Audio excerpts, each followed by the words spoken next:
Hi, this is Jaya. In this video, we shall see about Muhammadiyar Archie.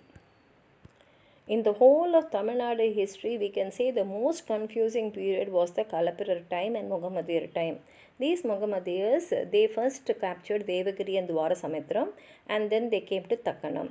They had their head in Delhi and they spread the empire as Karnataka Navapakal in South India, and their period was a period of full war and confusion, and at the same time only Pandyagal also had a lot of civil war, and at that time Malikapur came to help Sundara Pandian, and it is said that he literally robbed throughout Tamil Nadu, but nowadays historians say that that information is not that very correct. And Tamil Nadu had soldiers rule at that time, and it was at the peak. And at the same time Muhammadiyas were ruling the North India, and it was during the later Pandyan period only they came towards Tamil Nadu and attacked Tamil Nadu. Alauddin Khilji's Talabadi Malikapur undertook a war in Tamil Nadu, and that only was a cause for them to come and start ruling Tamil Nadu. Later on, the Pandyargal, after Maravarma Kulasegaran's death, his two sons, Sundara Pandian and Veera Pandian, they were fighting on who was going to be the next king. And Veera Kulasegaran gave Sundara Pandian, that is actually Sundara Pandian only should be the legal heir, but Kulasegaran made Veera Pandian the king, and therefore they had a fight between them. At that time only Alauddin Khilji's Padai Talevan Malikapur came to South India, and therefore Sundara Pandian asked him to help him so that he can be the king. And Veera Pandian's army along with Malikapur's army, they came and they attacked many places, and they captured Kannanur, Tiruvangam and Madurai. They attacked those places also very badly, and therefore what happened is Sundara Pandian left Madurai and went out, and Malikapur went up to Rameshwaram and even built a mosque there.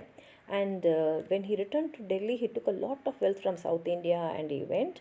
And also he left a small part of his army in Madurai and went. And Vikrama Pandian, Vena Radigal, Ravi Varma Kulashekaran, they all joined together and they fought and they defeated Malikapur. And Vikrama Pandian died in that war. Therefore, it is said that Ravi Varma Kulashekaran was the victorious person. And in his time only, we have a lot of North Indians coming and attacking Tamil Nadu, and they also settled in Tamil Nadu. After 7 years, we have Mughaliya Archiliers in Tamilagam. And after Alauddin Khilji's death, the power came to Malikapur, and in a few days, even he was killed. And next Sultan was Mubarak Sadan. His Talabadi was Kusuru Khan. He sent Kusuru Khan to Tamil Nadu with a big army, and that army stayed in between Dwarasamudram and Madurai, and Pandyas did not oppose them. And in Madurai, Kusuru Khan wanted to go against the Delhi Sultan, and so what happened is he was arrested and taken to Delhi, and in Delhi Kilsi Sultan died, and then came Tughlaq Sultan's rule. Then afterwards we find in Tamil Nadu Sundara Pandian, after Sundara Pandian, Pratapa Paritharan became the king in Madurai, and Sultan Qiyasuddin, his son Muhammad bin Tughlaq, he sent his son Muhammad bin Tughlaq to South India with a big army. And first this army was defeated, but later on they won over Pratapa, and then afterwards they went to Malabar, and there also they were victorious, and they arrested Parakarma Pandian. And Muhammad bin Tughlaq, Delhi Sultan, he became the Delhi Sultan, and he sent his representative to Madurai to rule Madurai, and he also, and now South India became his 23rd state under the rule of Muhammad bin Tughlaq. Now, since Delhi and Madurai are very far away, Salaluddin Hasan took advantage of it, and he started doing a revolt against the Sultan in Delhi, and because of that, from 1333 to 1378, Madurai was a very free Sultania region. And during this period there were a lot of wars and many sultans died and many sultans came to power. And at that time only Vijayanagara Empire was becoming into power, and Mudalam Pikkan attacked and captured Poslar regions, and his son Kumarakamban came to Madurai and started ruling, and he removed Mubarak Savai from this place. And Rendam Pukkan, he defeated Alauddin Sikandar, and from that we find that the Sultan rules, Muhammadiyas rules came to an end. And during Muhammadiyas rule, what was the social condition is they were totally against statue worship, and therefore when Malikapur came, he attacked Sri Rangam and Madurai temples, and after him also many people came from north, and they also were following the same rule, so they were attacking all the temples which where there was statue worship.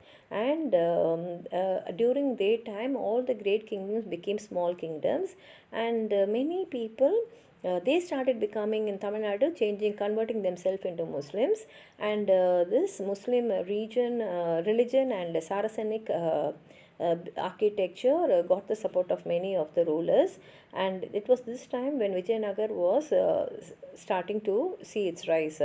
And what is the Saracenic architecture is, when we have done excavation, we have got lot of bricks, walls, and Samana about the Padukaigal and Kodaivarai Danangal, and about that information we get in Sanga Ilakkiyangal. Actually in Sanga Ilakkiyam we are seeing a lot about 7 store buildings and all that, and these buildings were built in such a way that according to the season each room will give you correct protection and comfort. And what happened is, because of natural disaster or because of attack from someone or because of religious disputes, many places were destroyed. But some places, taking into consideration the importance of its construction and beauty, they are still preserved and kept properly. For example, we have Tanjavur Audayar temple. In that we find the Katralikal, and in the same way during Muhammad's region we find a lot of Indo-Saracenic architecture, and they are so very beautiful in their appearance and in their majestic looks. And this Muhammadiya Saracenic architecture is a mixture of European architecture and Indian architecture, and it has Kuvi Madangal. And whatever the Tamil literature is telling about the Edu Madangal, that is, it was built according to seasons, according to winter season and summer season.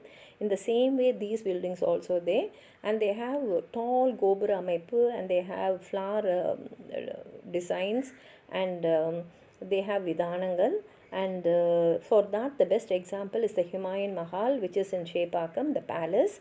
It was the first Saracenic building which was built in Tamil Nadu. And also there are many other buildings which are built in this architecture, like High Court and Elumbur railway station and Madras University's Senate Hall and Victoria Public House. All these are examples of this architecture.